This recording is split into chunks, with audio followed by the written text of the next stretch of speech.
Hey, Taco Tuesday fans, this is Christian Brindle. And I am Glenn Shelton. We came together and combined our forces to create something special for insurance agents called Taco Tuesday. Let's taco about insurance. My company, Christian Brindle Insurance Services, and my company, Lead Heroes, is here to bring you the latest and greatest news happening in the insurance industry today and eat some tacos while we do it. If you enjoy the content that we put out on this podcast, feel free to leave us a review or subscribe so you don't miss any future episodes. Without further ado, let's get into this episode of Taco Tuesday.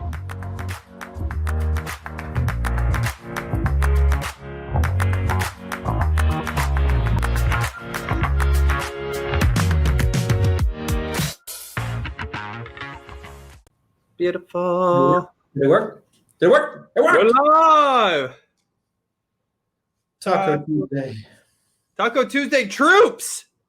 The titties? The TTs! The titties? Ooh, Today's episode is sponsored by Red Bull. It gives you wings. Also sponsored by Sir Richard Branson. We're going to space this week. It's gonna stop your heart though. At least that's what I've been told. Guys, could not be more excited about today's episode, talking to you guys. There's a few things. First thing I'm going to jump into here, I'm going to start at the beginning of this story because it is so riveting. My daughter had allergies while eating Taco Bell. I have some homemade tacos today. Oh, no. She had allergies eating our sponsor? She had allergies eating our sponsor. And so, long story short, I thought it was a soy allergy. Turns out it's a corn allergy because they put corn flour in the bean burritos. But while I was on Taco Bell's website validating the ingredients in their food, I noticed they had alcoholic beverages on their website. And I said, wait a second, I can't just go get a margarita at Taco Bell. What is this? Well, it turns out you can go to a Taco Bell cantina, which I don't know if it's just in Vegas, but I know there is one in Vegas where they serve alcohol. And I'm like, oh, that's crazy. Well, little more research last week. It turns out it's a 2-story Taco Bell in Las Vegas. And the second story can be rented out. This is new information. I was just talking to Christian about this literally last week. And I said, man, wouldn't it be something to rent out a space inside a Taco Bell in Las Vegas? We could do a meetup, do a live podcast right there in Las Vegas in Taco Bell. Now, there'd only be a limit of 25 guests. So long story short here, I know I'm about 90 seconds in on this. Tell us if that's something you would be interested in. It'd probably be Q1 of 2022. That's kind of the ballpark. Let us know if you want to meet up in Las Vegas in a rented space inside a Taco Bell for a live Taco Tuesday podcast. We want to hear from you. Comment below this video. Let's go. It might be the most epic moment in taco history if it was to transpire.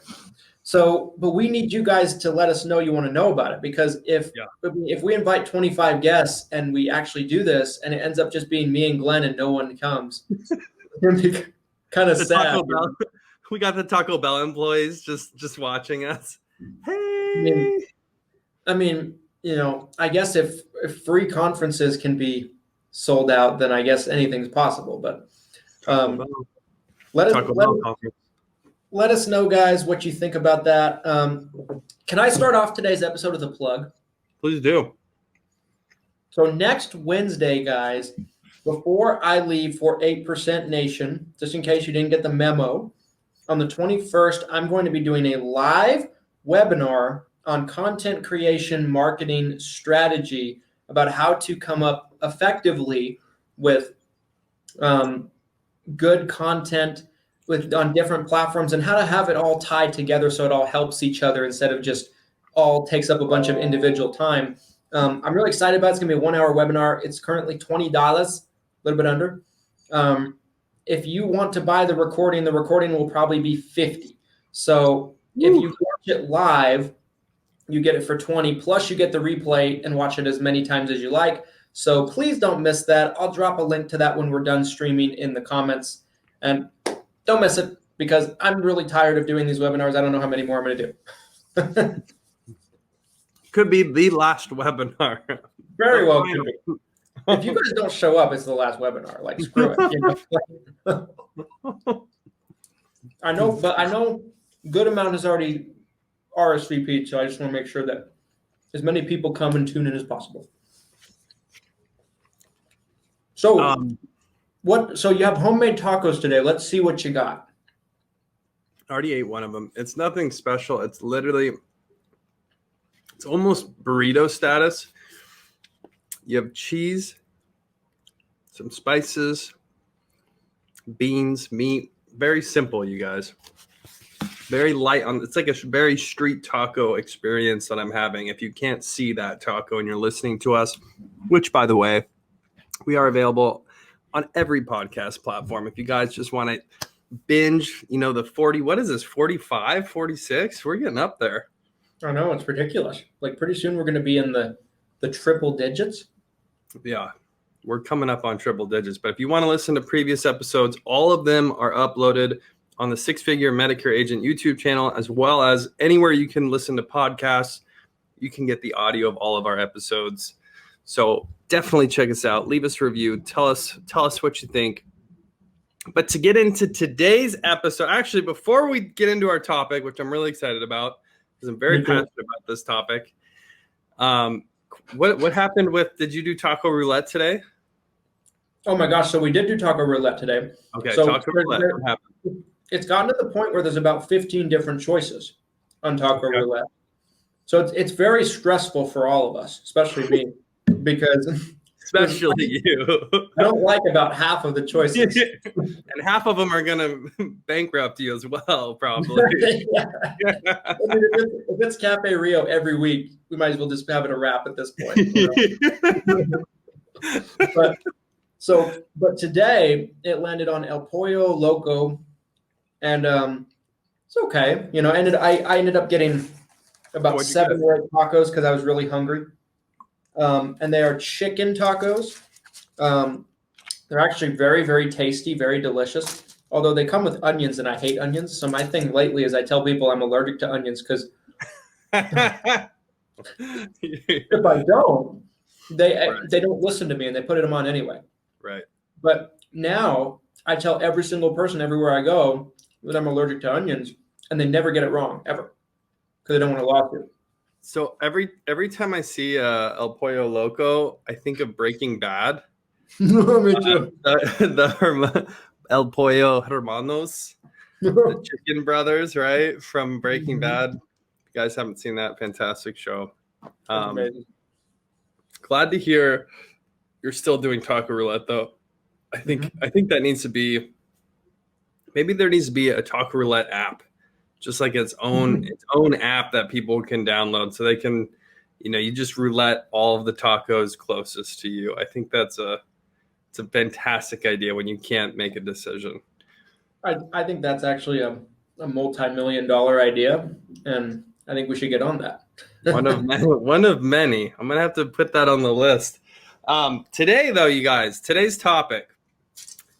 So I want to start before we even talk about the actual topic. I want to approach this, Christian, like brand new agents, because this is something I was probably licensed and selling for like 2 or 3 months before I even really understood how this worked. It's almost embarrassing to admit. So when an insurance agent sells a policy, Medicare, life insurance, I'm assuming, I've never written a home or auto, but I'm assuming, same thing, right? You get an advance on the premium. Typically it's based on the annual premium, and then there's, renewal commission after that. But walk us through, on a Medicare supplement policy, for example, how is that commission being paid from the carrier? Yeah. So as most of you know, MedSup commissions are going to be paid as a percentage of the premium, and for most cases that that the consumer is paying every month. So it can be paid out a multitude of different ways depending on how your contract is. So it can either be paid out monthly at a time. So as the person pays their premium, you get your commission. They call that as earned, because when you're getting any advanced commission, it's essentially like they're giving you the commission up front, almost as like a loan, but it hasn't been earned yet until the premium has actually been paid or the policy has been in effect long enough to essentially pay off what has been advanced to you. The other thing a person can do is they can advance their commission. So they can advance it like 6 months, for example. They can advance it 9 months. They can advance it 12 months. And different carriers are going to give different options, essentially. But I mean, there's essentially been, so lately specifically, I had more agents than you would think kind of hit me up and just ask, about it and just be like, I think I should be as earned on my commission. And I was just like, it's crazy to me, like I just don't understand it. And that's where I thought this sprung from, because I thought it was something that needed to be talked about and put into perspective for people that actually sell insurance. I think the people that are recommending to just take as earned all the time are people that have no experience selling insurance. And I don't give a fuck if they see this. To go back to the advances. So, I know on the life insurance side, you get that 12-month annual premium. That's what your commission's based on. And then you're getting 9 months up front. So if that consumer cancels their policy, you guys, the advance has to get paid back. So I want to, again, focusing on new agents, trying to really help them understand how this all works. Because again, as a new agent previously myself, I didn't understand it. So if I sell a final expense policy, let's say it's $50 a month for easy math, $600 a year. 9 months of that is $450. Okay. And let's just say it's a perfect 100% comp for this scenario. I get $450 given to me by the carrier after the policy issues. 2 months go by. The consumer says, oh, I don't want this or need this anymore. This is dumb. Glenn's a horrible agent. They cancel their policy. I'm stuck now. So they got 2 months of premiums. So I don't have to pay what the consumer paid, but now there's a $350 difference between what the carrier paid me and what the carrier was expecting to get from the insured. And I have to come up with that money. I literally either have to write another policy to cover that deficit, or I have to stroke a check and send it back. Medicare, I feel like this conversation doesn't happen in the life insurance space. I feel like it happens a lot because it's a lot more money up front. Right. So like the advance, like on the Medicare side, you really don't have policies falling off the way you do on the life insurance side of the business. So I think it's a little different conversation, but regardless, it's really the same answer for me. Because I am a fan of taking advances, although there is the risk that I just explained. There is risk. You might have to pay this back or write more business to cover that loss. It's part of your agent agreement with these insurance carriers. So let's play. So devil's advocate here, Christian. Why would you not want to take an advance? Well, I mean, the obvious answer is to avoid chargebacks, right? Because if you take an advance, like you just stated, and then the person decides that they want to cancel their policy in 2 months, 3 months, 4 months, then you're going to have to pay back any amount that they had advanced you that hadn't been earned as of yet, essentially. So however many months were left in the policy, you'd have to pay it back. And essentially, that can be devastating for an agent. And I get that. We all get that. Like, I understand. I think if we're going to play devil's advocate, I think if there is an argument to take as earned, it's probably in the final expense world more than anything else. Not that I would want to do that. Not that I'd recommend it. Like, if it came down to it, I would rather take advances for a multitude of reasons that I know we'll get into. But like you said, Medicare clients are so much stickier. The retention rate is so high. Will you run into chargebacks in your career? Absolutely. Right. How do you combat chargebacks? You always write business and you never stop writing business. That's how you combat chargebacks. I will say too, so in defense of not taking advances, another reason I've heard stated before that I think can make sense is, let's say you have a carrier that's like, it's not a primary carrier. You're only writing this carrier once a month, maybe every other month. It's just not a carrier you're doing a lot of business with. I've heard people say on anything that's not like a primary carrier, I'm writing it as earned, because if it charges back, I don't even want to have to think about having to pay them. I get it. That makes sense. Volume of business, that makes sense. Because if you're writing with just a few carriers or a certain carrier and you're doing a lot of business, it's easy to cover any chargebacks because you have so much business coming in. Yeah, for sure. Yeah, I mean, and that makes total sense. And I think that we're both very reasonable people. I think that we can both, acknowledge that there are certain situations that taking commissions and as earned is not a bad thing.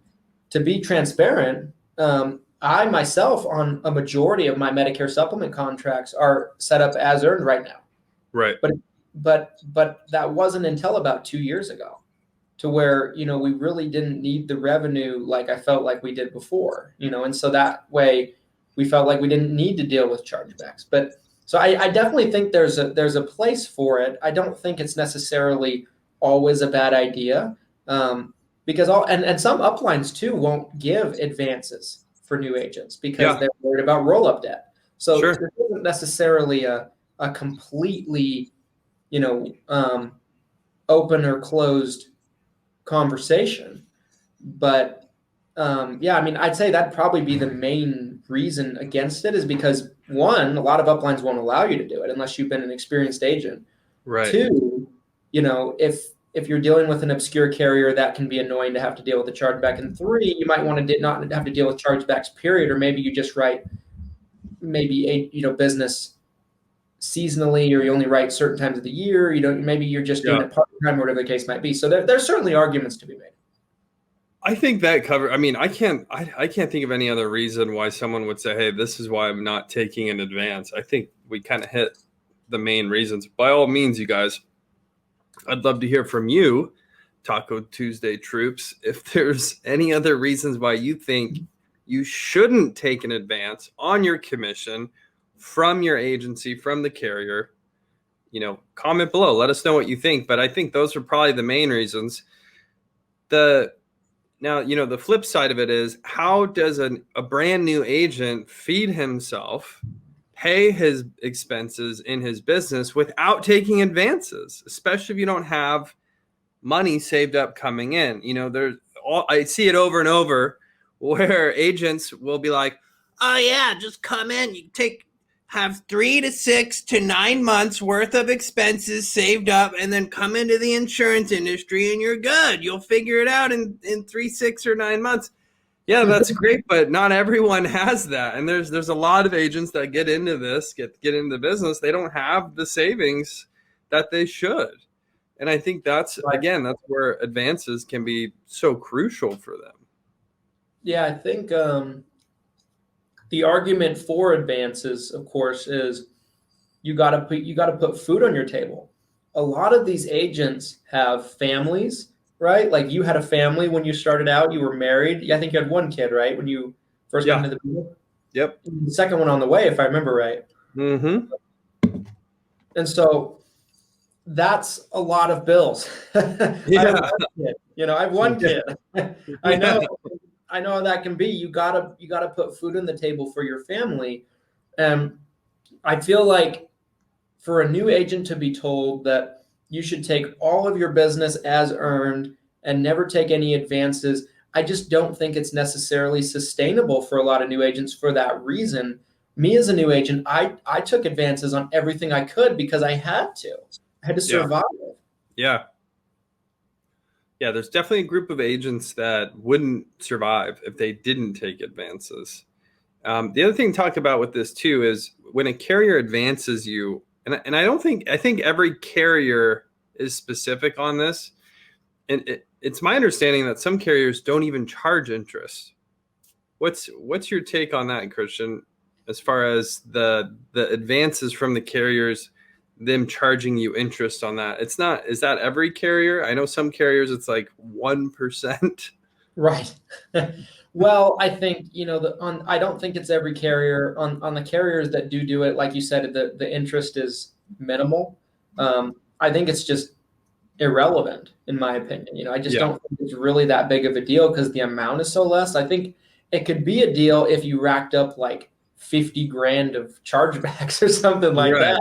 Like, obviously, every number can get to a point where it's substantial, but if it's like one or two deals, it's just going to be it's just going to be a few dollars, essentially of interest to where it's not a big deal. I think, you brought up earlier today when we were talking about this accurately, like, where else can you get a loan for 1% or the amount or less? Yeah. I mean, where else can you get that anywhere? But people will go to banks and, different financial institutions and take loans out for their businesses, their personal life. They'll take out credit cards that are 15 to 25% interest, and they'll just run through those, but they're terrified of advances. Stop the madness. Stop the madness. It's craziness. But like, I think, the thing about it is the other reason why I think something that we need to talk about, the other reason why it's a good thing for a new agent to take advances is you need to have some kind of capital to keep growing your business. Right. I think that is vital. And if you're just growing your business $20 a month at a time, that's hard to do. I know, like if you're writing, let's say 100 new clients a month, that's great, but most agents aren't doing that. Right. So, and I think this is a good time. There's a specific story I wanted to make sure I shared today about this. And I'm trying to figure out who made this comment. There's a comment I wanted to share to you guys. It says, if you sell what is right for the client, cancellations should not be a problem. I mean, even if you're a perfect salesperson, you're still going to have chargebacks. You're going to have people who pass away before the 12 months. I've had that happen, personally as an agent. Mm-hmm. It's really unfortunate, but ultimately it's my opinion that chargebacks are inevitable to some degree. Obviously it's a huge managed system in your agency or as an individual agent, how well you do with chargebacks. Some people will do 50% placement, call centers, right? Well, they're doing a massive scale of business and they're only placing 50, 60% of their policies. And then you have the flip side of it. Some independent agents who are doing 99% retention on their Medicare policies. It's incredible. But yeah, the story I wanted to get into, which highlights exactly what Christian just said about growing your agency and utilizing those advances to grow your agency, is there was kind of a smaller agency back east that I was working with on the marketing side. And I had been working with them for quite some time. It was like 6 to 8 months. And we got to this point in their campaign where they were like, hey, we just need to stop right now. Like we can't keep going. I'm like, okay, well, what's going on? Like, is it something, is the marketing not converting for you guys? Is it the volume of the leads you're getting? Like, where are we at with this? What's the problem? Just trying to kind of troubleshoot the campaign like I always do. And I'm talking to this agent and it was a family agency. So I'm sure you can appreciate this, Christian. But he says to me, he goes, well, we have a positive ROI. We're making the sales that we want to. This is profitable for us, but all of our contracts are on as earned. So even though it's profitable, if you look at lifetime commissions versus your acquisition cost, yeah, they were immensely profitable, right? But the cash flow of the game, where they're getting that $30 on the first payment, but then it's costing them, $150 or whatever their CPA was, they had negative cash flow. So they're building their agency, they're crushing it. They're 6 to 8 months into this campaign, but the negative cash flow grinded this marketing to a halt. And I was like, why wouldn't you take those advances? I'm like, why wouldn't you take the advances to pay for the marketing to continue to grow the agency? You have a profitable system in place. You're taking prospects, you're turning them into clients. The customer acquisition cost compared to the lifetime client value is immensely profitable for your agency, but you're not taking advances and you're not going to take outside money. So you can't fund the marketing to fund the agency growth. And that's where I was just like, okay, I don't even know what to say. I don't know. Okay, I guess we'll see next year. I don't know. Yeah. Yeah. Insane. Like that right there, can kill a business. 100%. Because it sounds like they're doing everything right, they're except for not taking advances. They're making the sales, they're converting, they're driving revenue, they're bringing in new clients and prospects into their funnels and pipelines all the time. But what they're not doing is profiting. and it's because they, are just doing something to where they're trying to avoid chargebacks. But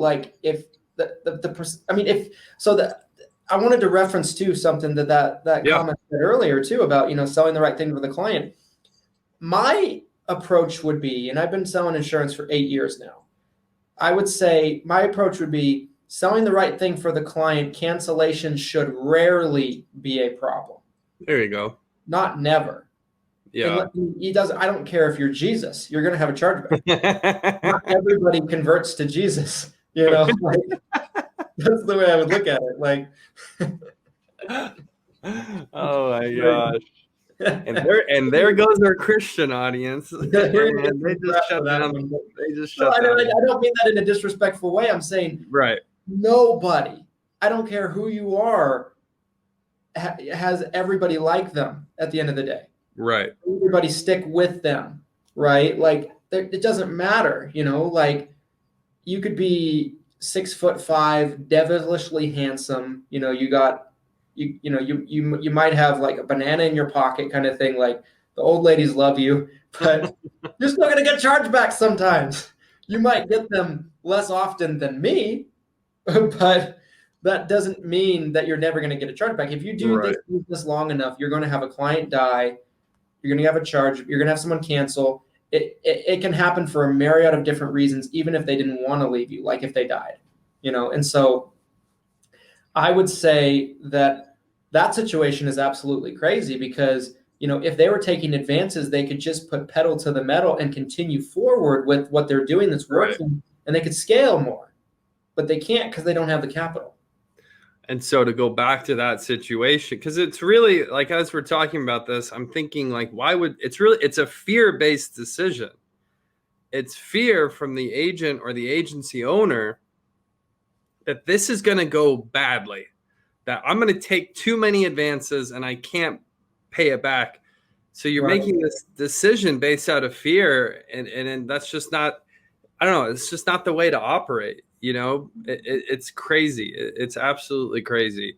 And I think, it's important to talk about chargebacks because that is another piece of the business that it's kind of especially on the recruiting side, right? When you have all these people trying to push people into the industry as fast as they can, and they're not necessarily explaining everything. I think chargebacks it's one of those things where it needs to be explained better, especially upfront to agents. If I was starting over again today and I was a brand new agent and I really understood how the game worked, especially with chargebacks, I would definitely be setting aside 20% plus or minus, 5 or 10, whatever this kind of comes back to your risk tolerance. But I would be setting aside at least 20% of, monthly revenue, just set it aside for potential chargebacks because, on the life side, especially, again, it's a different game. Medicare, higher persistency than final expense or than life insurance. But coming from the final expense world, I'm setting aside at least 20%. Another thing that's important to mention is some carriers in the med sup world don't even let you be don't even let you earn as earned. Some carriers have a set commission payout schedule for every single person. Like UHC is this way. They pay out 9 months advance, no more, no less. If you don't like it, you don't have to sell for them. That's kind of their philosophy. Right. So like they don't even give the option to do any more or less. You know, I'm not 100% sure of this, but I'm pretty sure that Humana is the same way, except for it's 12 months instead of 9. I don't think they can do as earned either on their Medicare supplements. So every single carrier is going to be a little different as well. Like you'll probably find that like the Moos of the world, the Aetna Seniors of the world, those are the companies that will allow you to really kind of, you know, do the different things with your advances, you know, earn month to month or be advanced 9 months, 12 months, whatever the case might be.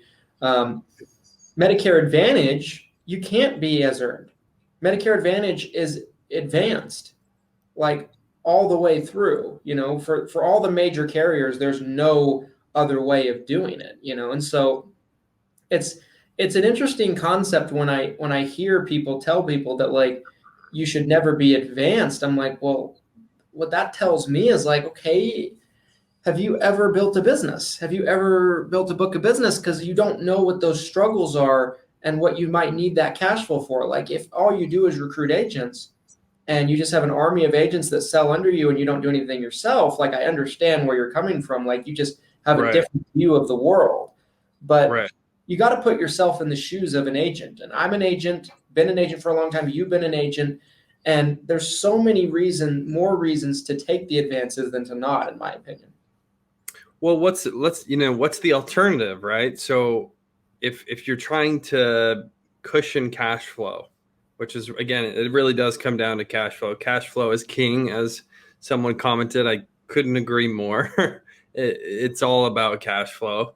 You know, you've got to have money to pay the bills, right? To keep the lights on, to keep everything moving forward, paying payroll. Just cut a check this morning for payroll. So trust me when I say I understand cash flow is king, I understand cash flow is king. But, you know, let's talk about the alternatives. So if you're not taking it in advance and you hit a snag, unexpected expenses, it happens to the best of us. You know, what are you going to do? You're going to take a line of credit? You're going to take a loan? What does that look like? What's your payments on that? What's your interest rate on that? There's no alternative that can be created or proposed that can compete with getting an advance from the carrier. That's where this comes back to for me is I don't see an alternative to taking that advance that's going to be anywhere in the ballpark of competing with the terms on that advance. Worst case scenario, you have to pay back what was given to you. Interest is somewhere between 0 and 1%. I haven't heard anyone do more than 1% when it comes to these advances on commission. And if it's in the final expense world, if it's a $600 a year policy and you're making you're talking about $6, you guys. $6 in interest, like I don't know.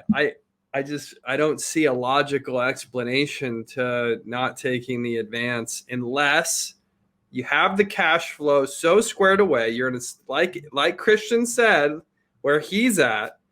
You know, if you have the cash flow situated, then you can de-risk the business by taking as earned. You can maybe save 1%, right, on those commission advances.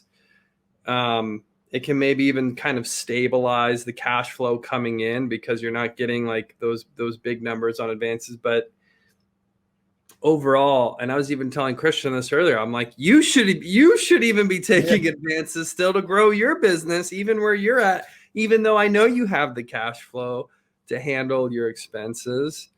I still think there's an argument to be made to take your advances. And I think it's a great point, you know, and it's definitely something that, you know, the more and more I think of it, I start to question what we're doing. We just changed that to being month to month about 2 years ago. But before that, for 6 years, I was taking advances on anything that I could. Right. Quick story I'll share if I may. Yeah, please do. When I was newer in the business, so I've shared on this podcast before that we used to be under an FMO. So we used to be split 50-50 on our contracts. So we had half of our contracts with an FMO locally here. We had the other half with Agent Pipeline. And we had a med sup contract with this local carrier here. And I found out, I sold my first policy with the carrier and I got my commission and it was monthly. And I was like, because I'd never received a monthly commission ever that I could remember up until that point. And I was still pretty new. And so I remember I called the carrier and I asked them to change my commission to advance for 9 months. It's because that's what I wasn't. That's at the time. That's what I was in everything else. It just was. I wanted it to all be the same. So the carrier said they do it for me. Carrier sends notification over to the FMO, letting them know that I did this. The next morning, I had an email from the FMO, someone that worked at the FMO, essentially scolding me, being like, "Who do you think you are?" Like, it's something too that I don't know why. I mean, I understand why the FMOs don't want people to do it because they don't want to deal with roll-up debt. I understand that, but like, I feel like it's something that they're not taking into consideration the fact that the agent might need that to survive in their first year or two, and 100%. I barely wrote anything for that carrier for the rest of the year because I wasn't getting advance. I think I wrote 2 or 3 policies all year because I was like, oh, well, screw this. I'm not going to write this, And it's just a weird dynamic, I mean, I understand that roll-up debt's a real problem. Like I've heard plenty of stories of people that have been stuck with 20 grand of roll-up debt from a downline agent or 30 grand of roll-up debt. It's so rare. I can see the argument to not give a brand new agent advances, but I think that that's probably a bigger thing in the final expense world. I haven't heard too many stories like that from the Medicare world. Okay, here's a story for you that came to mind as you were talking there, and I'm curious if you've heard anything like this before. I've heard stories, it sounds like campfire stories or something, but I've heard stories where allegedly people have received higher contracts by opting to go as earned. Have you ever heard that before? I haven't, but intriguing. So I've heard on the final expense side, now I don't think it's a big difference, but I've heard on the final expense side that there's been certain carriers supposedly that'll give them a small bump in comp if they elect to go as earned. Again, the advanced game is it's night and day, Medicare to final expense. So that's a big risk for these final expense carriers, this roll-up debt. So I could see us, hey, we'll pay you more if you just go as earned. But again, it comes back to, how can a new agent or even not even a brand new agent, but just an agent that has expenses, like how do they pay their bills without advances? You've got to cover the cost of acquiring that client. You have to cover any other expenses that you may have incurred beyond the marketing or the cost to acquire that client. Then after covering all those expenses, you want to pay yourself, a livable wage, right? Which that's continually increasing, right? With inflation. So, and then after that, you have things like taxes that you have to cover too. Yeah. So I don't know. Like I mentioned in that, I really feel like that story I said earlier with that agency, it's such a perfect scenario where cash flow dried up on them because they weren't taking advances. Yeah. It's tough to do. So question for you. Yeah. If you had to guess, what do you think an average, how much do you think bills cost on average for a new agent? Like, let's say it's somebody that's married, no kids. How much do you think the bills are on average a year? I think a single person probably, like they're, obviously this can be a scale and cost of living, specifically where you're at. Christian and I talk about this a lot. I live in the Northwest, which, you wouldn't think it, like if you were here and you're driving around, like you're seeing houses, but cost of living is like, we're in like the top 3 states for most expensive places to live. Yeah. But I would say a single person, it's probably between like 40 and 55,000 a year. You know, if you live somewhere where it doesn't cost a lot to live, housing's cheap, you might only need 40 grand a year to live. If you're somewhere a little more expensive, maybe California, you might need 55 or 60,000 just for your own personal expenses. You know, right. Food, rent, utilities, vehicle, etc. And so, like, let's say I'm going to go off of an agent that's going to survive. Sure. Yeah, that's a good model, right? I posted a video the other day about like how to write 100 apps during an AEP or more. And some dummy, that I threw out of this group, he's like, the average agent writes 8 apps a year. I'm like, so? Like, what's your point? But like not going off of those kind of statistics, because it's true. The average agent writes, depending on your source, somewhere between 5 to 10 apps a year, like all year round. Right. But let's just talk about someone that's going to make it. Because if someone's writing 5 to 10 apps a year, they're probably not going to make it. They're probably not going to last very long in the business. So let's just say someone writes 100 apps a year, Medicare apps. And let's say if they're writing 100 apps a year, and if we broke it down monthly, that'd be 8 policies, a little bit over 8 policies a month, 8 new clients a month. So that's 9 a month. So let's say you're making $30 if you're making as earned on a med sub. Right. That means you're making $270 a month. Like you're adding $270 a month. Right. Like that's when you really like look at those numbers, you see how kind of like ridiculous this is. Because like if an agent has, let's say, 30 grand a year of bills, you have 2,500 to 3 grand a month of bills, like $270 a month is not going to cut it. You're going to have to go get a job. You're going to spend less time on the business. You're going to lose interest. You're going to probably not be able to keep up with your existing customers as well. And you might lose some. That's where maybe you might see some fall off. Like just all kinds of bad come from that. Yeah. I mean, you couldn't have put it any better. I mean, even if you're one of the best agents in the business, let's say you're doing 60 apps a month and you're only doing $30 as earned commission, basically, right, per app. You're not even making $2 grand a month. You could be writing 15 policies a week, which easily puts you in the top 1% of Medicare agents. And you're not even covering your own basic monthly bills if you live somewhere really cheap to live. That's right there in and of itself is a huge reason to be taking advances. You got to cover your own bills. You've got to cover your expenses. You got to cover your marketing costs, which is going to be most likely when you include your business expenses in with your personal expenses, it's going to be more than 100,000 over the year. Right. Right. And like, I look at it like if someone was doing that amount of volume, like 60 to 100 a month, they might be okay long term because it's compounding month after month. Right. Maybe. But they might be okay. Like if it's 100 apps a month, let's say that's like, in that example, that's 33,000 a month they're adding to their income. Like that person's just killing it. They're just, the volume of business they're doing is allowing it to work. But like, if someone's doing 15 a month or 20 while I die.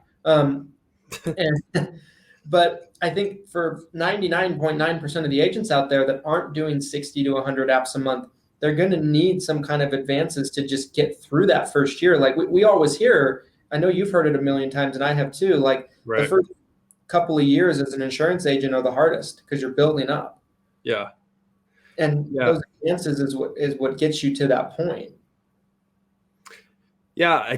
I don't see how any new independent agent, unless you have a serious amount of cash set aside, I don't know how you come into the business without taking advances. And so, from my perspective, if I hear someone promoting this idea, I think it can be a very dangerous idea for new agents. I really do. Yeah. I agree. I think we were going to spend some time talking about taking business loans too, weren't we? Yeah, I wanted, because again, it kind of falls into that same category, right? Of, even though, like I said earlier, I think taking an advance on a commission from an insurance carrier far outweighs any type of offer you could get. Unless it's like investment money, unless you're getting like an angel investor that comes in and they're like, hey, here's, $500,000 and I want a percentage of your business. And then maybe that makes sense where you're at. I don't know. So, to go back to the bigger picture here, which is how do you cash flow an insurance business, which is essentially the problem we're solving for here. There's lots of different options, line of credit, credit cards, loans, you actually get that lump sum, then you have to make monthly payments back. So I'm curious what your thoughts are on, and then of course investment money, right? Selling equity potentially in your company. So I'm curious to know kind of what your thoughts are, or maybe any personal experiences, Christian, that you've had taking money to grow your business over the years. Yeah, I mean, I can't think of very many things I've done that are like that, like now I know like there's a person I know that's a call center owner that told me a story one time that he actually sold I think he sold 800 clients to just get cash flow, to get, essentially capital to reinvest back into his business. I've heard of situations where large scaling organizations will do that just for the quick money. Right. And I think there's definitely situations that make sense for that. I've never really taken any investment money that I can think of. I mean, I've always put my own money in. The only thing I could even probably consider as investment money is like being able to get co-op from FMOs and carriers and things like that. That's the only money that hasn't been my own that's gone in. What about like business credit cards? Well, yeah, I guess you could consider that. Like, so I have a business credit card. It gives me pretty good perks on like online orders, and it gives me pretty good perks on like phones and just different things that we use on a regular basis for the business. But I've never carried a balance on it. I've always paid it off every 30 days. Early on in my career, I got some personal credit cards, like 3, and like when I was like 3 years in, and I maxed them all out, and I thought I could pay them off and I couldn't, and things like that. And then I eventually was able to fight them back, maybe a couple years later. And ever since then, I've never carried a balance on a credit card. I've always made sure that I can pay it all off. It also helps my income is much higher. So, I mean, even if I go a little crazy one month, I can handle it usually. Or if my wife goes a little crazy, which happens sometimes. But no, I mean, I've never really had a whole lot of experience with that. I mean, have you? I've taken loans before, specifically to fuel growth, which is really, an ideal situation when you're borrowing money and you're thinking, okay, even if I have to pay, 10, 15, 20%, whatever your loan ends up looking like, if you're able to look at the big picture and say, the interest I'm going to pay on this loan is going to be pennies in comparison to the growth I'll experience when I can scale. Because I think that's, again, kind of bring this back to insurance. When you look at scaling your agency, if you're going from independent to small agency, or small agency to bigger agency, or maybe you're trying to grow a call center, it's not cheap to scale, you guys. It costs money to grow, especially if you're going through payroll and you're trying to pay people to help you grow, or maybe you have LOA agents, you're paying them a salary. That money's got to come from somewhere. You're paying a salary before they're actually generating commissions for you as an agency owner.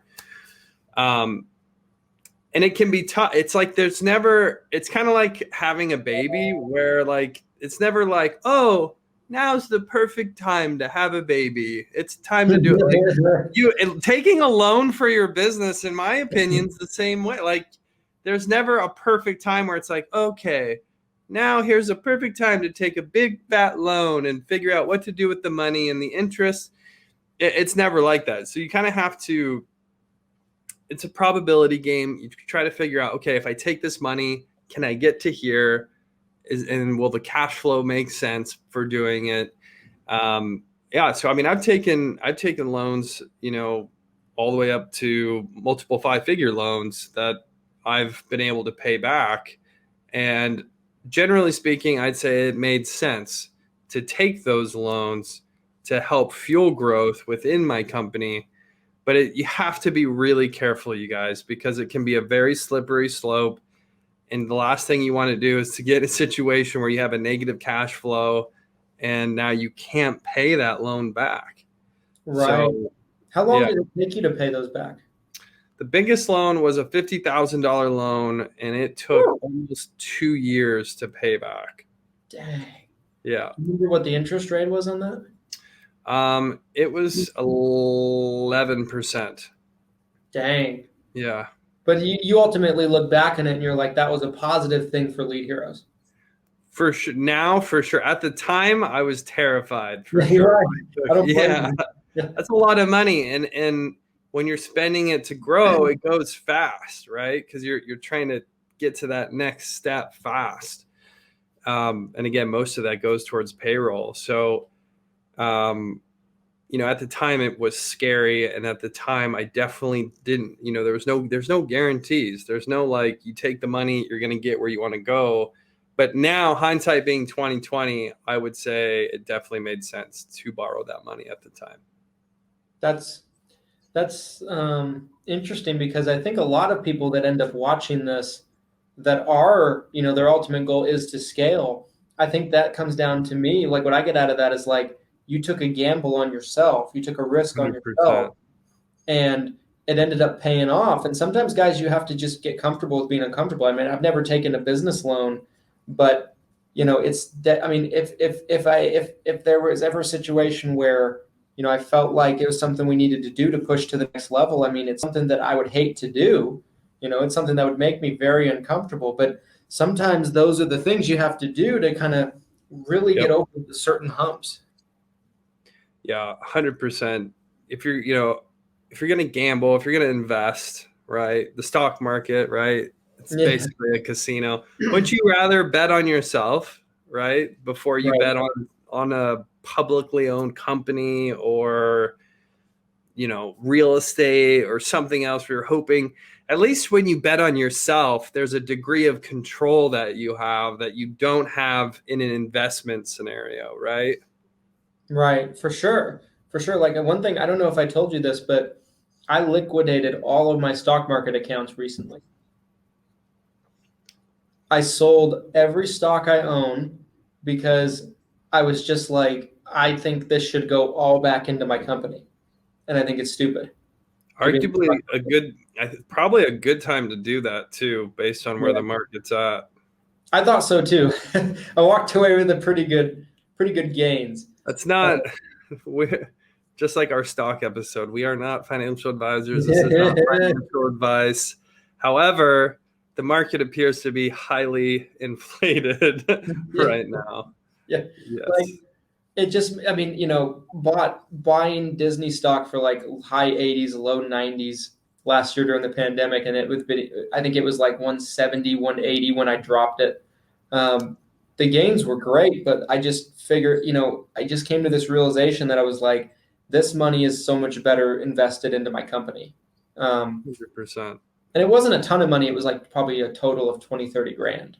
But, I think that betting on yourself is going to be such a vital thing. And I can tell who bets on themselves and who doesn't in our business. Yeah. Because I can tell, like, when somebody is squabbling about a $200 or $300 lead order, it tells me that they don't regularly buy leads. Yep. And because of that, they're not accustomed to maybe it not going as well as possible, or they're not super experienced with leads, so they don't, like, they're expecting it. I mean, this should be you talking about this instead of me, but no, yeah. But like, they're expecting it to be like essentially 100% conversion rates. I mean, that kind of comes back to like the whole, if you're going to grow as a business, you have to treat it like a business, invest into your business. And you can definitely tell who does and does not do that. 100%. I'm going to see if there's this email. Yeah, that's how specific, when you're that you just mentioned right there. I don't know if I'm able to find it, but I got this email from an agent within the last 2 weeks, and he spent $600. He didn't get the ROI he was wanting on that $600. Maybe he sold one policy on that marketing spend that he got. I don't know. But, the email back was like, I didn't get the ROI I needed. This is unacceptable, blah, blah. It's like, well, there's no guarantees, right? There's no guarantees that even if it's like, okay, you're going to sell 20% of the leads you get. There's a bunch of variables on sometimes why that won't happen. Right. There's a chance, we just had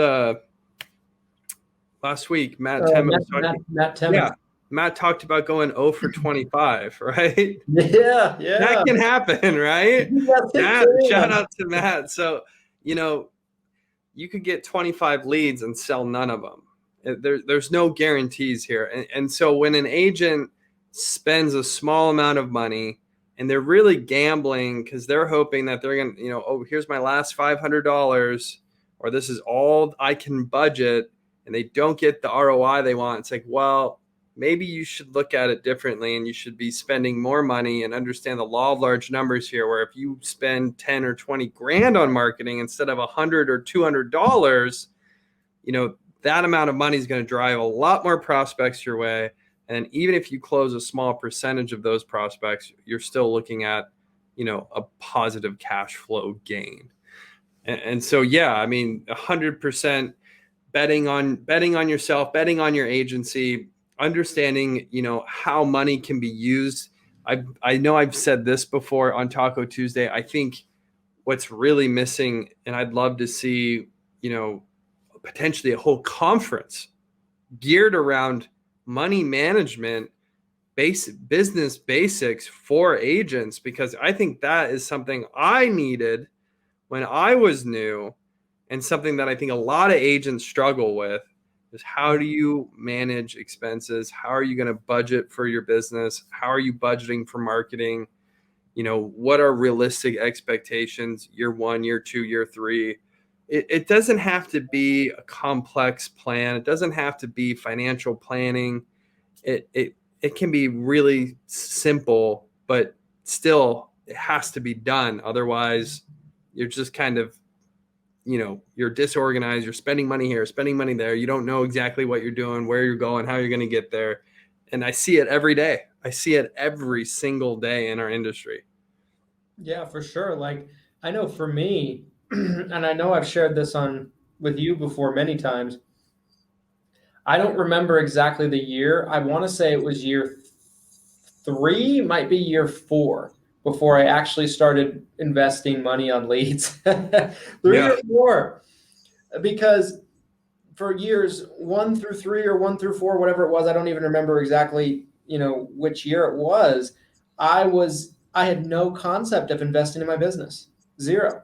For some reason, I don't know why. I was just super young and ignorant and naive. I just didn't really quite understand it. Had to get that out. But boom.